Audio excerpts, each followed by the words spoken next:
Hello guys, তো তোমরা সবাই কেমন আছো?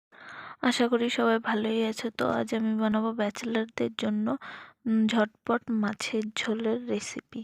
তার জন্য প্রথমে মাছের মধ্যে তেল হলুদ মাখিয়ে রেখে দিয়েছি।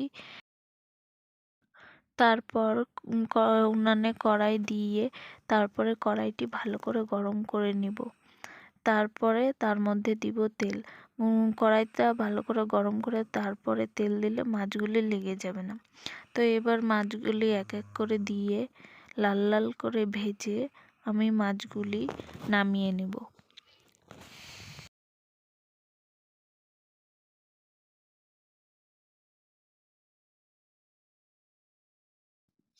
এরপর ওই তেলের মধ্যেই দিয়ে দিব তেজপাতা আর জিরা ফোড়ন দিয়ে দিব। তারপরে তার মধ্যে দিয়ে দেবো বেটে রাখা আদা, জিরা আর কাঁচা লঙ্কা আর কেটে রাখা টমেটো দিয়ে ভালো করে কষিয়ে নেব।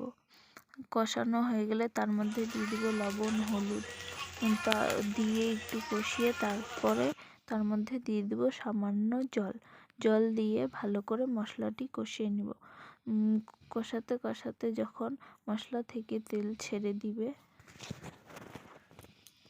তারপর দেখো কি সুন্দর মশলা থেকে তেল ছেড়ে দিয়েছে। এরপরে আমরা এর মধ্যে দিয়ে দেব পরিমাণ মতো জল।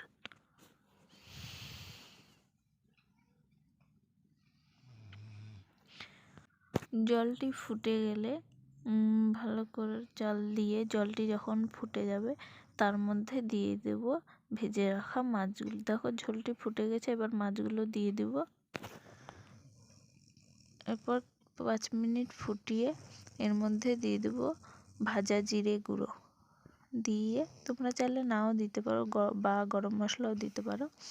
এরপরে দিয়ে দেব কুচি করে কেটে রাখা ধনিয়া পাতা দিয়ে নামিয়ে নেব এবং গরম ভাতের সাথে সার্ভ করব। তোমরা যদি আমার চ্যানেলটিতে নতুন হও তাহলে প্লিজ চ্যানেলটি সাবস্ক্রাইব আর লাইক, কমেন্ট, শেয়ার করে দেবেন আর বেল আইকনটিও প্রেস করে দিবেন। Bye bye, tata.